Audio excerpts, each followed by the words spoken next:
সুপ্রভাত জানাই তোমাদের সকলকে। আর তার সাথে শুভ রথযাত্রা। অনেক ভালো কাটাও, হাসি খুশিতে কাটাও। আজকে আমাদের শুভ রথযাত্রা তো আছেই, মামার বাড়িতে রথ বলে কথা, যেতে তো হবেই। আর তার সাথে আজকে রূপসার স্বাদ যাওয়ার জন্য আমরা সবাই রেডি হচ্ছি। আমার মেয়ে রেডি হচ্ছে, মেয়েকে নতুন জামা পরিয়ে দিয়েছি জন্য খুব বায়না করছে, বলছে খোলো, খুলে দোকানে দিয়ে আসো।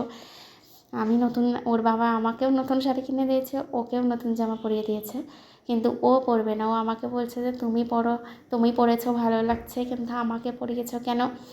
আমি বলছি আচ্ছা ঠিক আছে, জামাটা আমি অন্য কাউকে দিয়ে আসি। তখন বলছে না না না না পরছি। পরে তারপরে যে জেলি কিনে নিয়ে এসে খাচ্ছে আর বলছে খুলে দাও খুলে দাও। খাবে তো না, নষ্ট করবে, শুধু মানে বায়না। আমরা এই যে অমিতাদের বাড়িতে আগে যাচ্ছি, দেখা করে এসে আবার মামার বাড়িতে যাব। বেরিয়ে পড়েছি আমরা অমিতাদের বাড়ি যাওয়ার জন্য।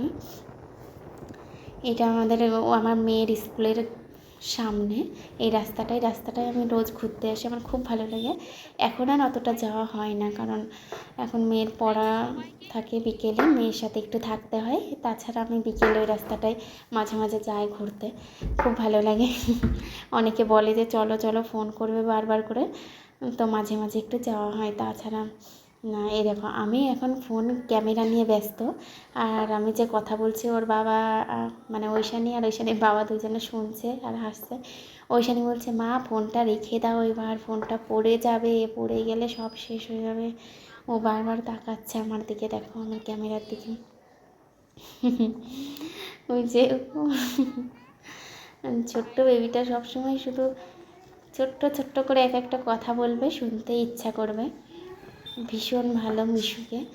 এই দেখো আমরা এখন চলে এসেছি আমাদের অমিতদাদের বাড়ির কাছে, পেট্রোল পাম্পের সামনে চলে এসেছি। ও তো ভীষণ এক্সাইটেড, শুধু বলছে চলো, কখন যাব। ও বলছে যে কী আছে ওদের বাড়িতে, আমি বলছি বেলুন আছে, বেলুন কিনে দেবো চলো। আমি আন্দাজেই বলেছি, কিন্তু গিয়ে দেখি সত্যিই অনেক বেলুন দিয়ে সাজানো হয়েছে। ও এসে বেলুন নিয়ে ওই দেখো খেলা করতে শুরু করে দিয়েছে। আমি গেছি রূপসার সাথে কথা বলতে, রূপসা বলছে এত লেট হলো কেন, গিফট নিয়ে আসার কি দরকার ছিল? ওর নানান প্রশ্নের উত্তর আমি দিতে পারছিলাম না, ঘরে গিয়ে বসে পড়েছি গল্প করতে। ও বেশ ভালো, ওর কাছে আমার মেয়ে থাকেও অনেকটা সময় ধরে। আর এই দেখো আমরা আবার চলে এসেছি মামাদের বাড়িতে, প্রসাদ খেয়ে সবাই দাঁড়িয়ে পড়েছি রথের দড়ি ধরে টানার জন্য। আমার তো ভীষণ মানে ঘুম পেয়ে যাচ্ছে। মানে এই বাড়ি ওই বাড়ি করতে করতে আমার ভীষণ ঘুম পেয়ে গেছে। আমি ওখানে দাঁড়িয়ে রয়েছি, রথের দড়ি তো ধরতেই হবে, তাই না, বছরে একবার যেহেতু। আর আমার মেয়ে ওর বাবার কোলে ওঠে অপেক্ষা করছে, ওরও ঘুম ঘুম পাচ্ছে মনে হয়, একটু বিরক্ত করছিল। আর ওর সিস্টার এসে পড়াতে এসে দাঁড়িয়ে রয়েছে। আমি বলছি আজকে আরও পড়বে না, কালকে পড়িয়ে দেবো, কারণ আজকে এত অনুষ্ঠানের মধ্যে আর পড়া হবে না মনে হয়। আমার মেয়ে রথের দড়ি ধরে টানার জন্য পাগল হয়ে যাচ্ছিল। আমি গেলাম, তারপর ওর বাবা ওকেও নামিয়ে দিয়ে আসলো। আমার মেয়ে তারপর রথের দড়ি ধরে টানার জন্য, তো ওই যে ওর বাবার কোলে শুধু ঘুরুঘুরি করছে। ওইদিকে আমার সাথে যারা ছিল তারা ওইদিকে চলে গেলাম, বললাম আমি যাবো না, তোরা যা। ওরা সবাই ওইদিকে গিয়ে দাঁড়িয়েছে। এই দেখো রথের দড়ি আমি ধরছি, আমার মেয়ে ধরবে না তাই কখনো হয়? ও ছোটো তাই কি, ও তো আরও আগে, তাই না?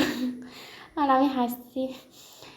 এটা হচ্ছে ওর রূপসা আন্টি, ও কী সুন্দর করে সাজিয়েছে। ও দেখো বসে আছে, আর ওর পাশে আমার মেয়ে ঘুমিয়ে পড়েছে, আর আমরা গল্প করছি। আমি তো রাত্রে ওদের বাড়ি খাওয়া দাওয়া করে আমি ভীষণ ক্লান্ত হয়ে পড়েছি, আমার ঘুমে আমি তাকাতে পারছি না। আর আমার মেয়ের ফুল এনার্জি, মেয়ে গল্প করছে, খেলছে, আর সবাই ওর কথা শুনছে, ওকে দেখছে।